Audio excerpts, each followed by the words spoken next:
84 लाख जन्म, करोड़ों सालों का सफर, और अब आपको मिला है मनुष्य शरीर।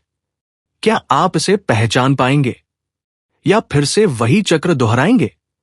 दोस्तों, क्या आपने कभी सच में बैठकर यह सोचा है कि हमारी आत्मा ने अब तक कितना लंबा सफर तय किया होगा?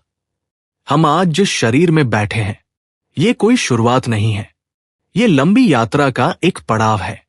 शास्त्रों में कहा गया है, आत्मा 84 लाख योनियों में घूमती है। ये सिर्फ एक संख्या नहीं, ये चेतना के विकास की कहानी है। सबसे पहले एक बात समझ लीजिए, आत्मा पैदा नहीं होती, वो न कभी जन्म लेती है, न कभी मरती है। जैसा कि भगवद गीता में श्री कृष्ण कहते हैं, न जायते म्रियते वा कदाचित। आत्मा सिर्फ शरीर बदलती है, जैसे हम पुराने कपड़े उतारकर नए पहन लेते हैं। लेकिन सवाल है, यात्रा शुरू कहां से होती है? जब आत्मा परम चेतना से अलग होकर अहंकार और कर्म के प्रभाव में आती है, तब यह संसार चक्र शुरू होता है। कर्म बीज बनता है और वही बीज अगला जन्म तय करता है। पुराणों में बताया गया है कि सृष्टि में 84 लाख प्रकार के जीव हैं। यह उल्लेख विशेष रूप से विष्णु पुराण में मिलता है।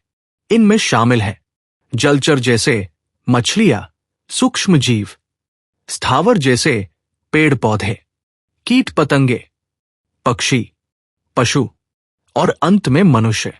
ये क्रम कोई संयोग नहीं है, ये चेतना के धीरे धीरे जागने की प्रक्रिया है। कल्पना कीजिए, एक आत्मा पहले सिर्फ अस्तित्व में रहती है, पेड़ की तरह, फिर वह चलना सीखती है, पशु की तरह, फिर वो भावना अनुभव करती है और अंत में सोचने लगती है। मनुष्य बनने तक आत्मा अनगिनत अनुभवों से गुजर चुकी होती है।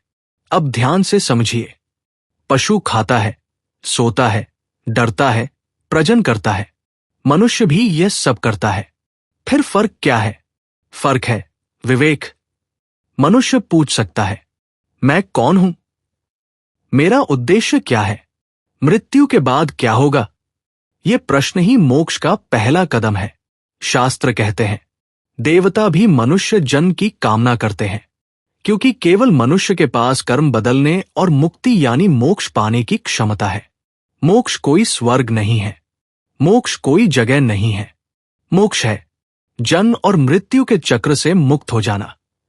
जब आत्मा समझ लेती है कि मैं शरीर नहीं हूं, मैं शुद्ध चेतना हूं, तब कर्म बंधन टूटने लगते हैं। गीता में भगवान श्री कृष्ण कहते हैं कि जो व्यक्ति भक्ति, ज्ञान और निष्काम कर्म के मार्ग पर चलता है, वो अंततः मुझे प्राप्त होता है। मोक्ष का दरवाजा बाहर नहीं, भीतर खुलता है। सोचिए, यदि आपने लाखों जन्मों के बाद ये मनुष्य शरीर पाया है, तो क्या इसे सिर्फ खाने, कमाने और सोने में बिताना उचित है? ये शरीर एक आध्यात्मिक प्रयोगशाला है। यही वह स्थान है जहां आप ध्यान कर सकते हैं, अपने कर्म बदल सकते हैं, अपने भीतर के अहंकार को देख सकते हैं और परम सत्य को जान सकते हैं। अगर इस जन्म में जागरूकता नहीं आई, तो यात्रा फिर आगे बढ़ेगी। लेकिन अगर समझ आ गई, तो यहीं इसी जीवन में चक्र समाप्त हो सकता है। आत्मा कभी मरती नहीं, बस शरीर बदलती है। लेकिन सवाल है, क्या ये आपका अंतिम अवसर है?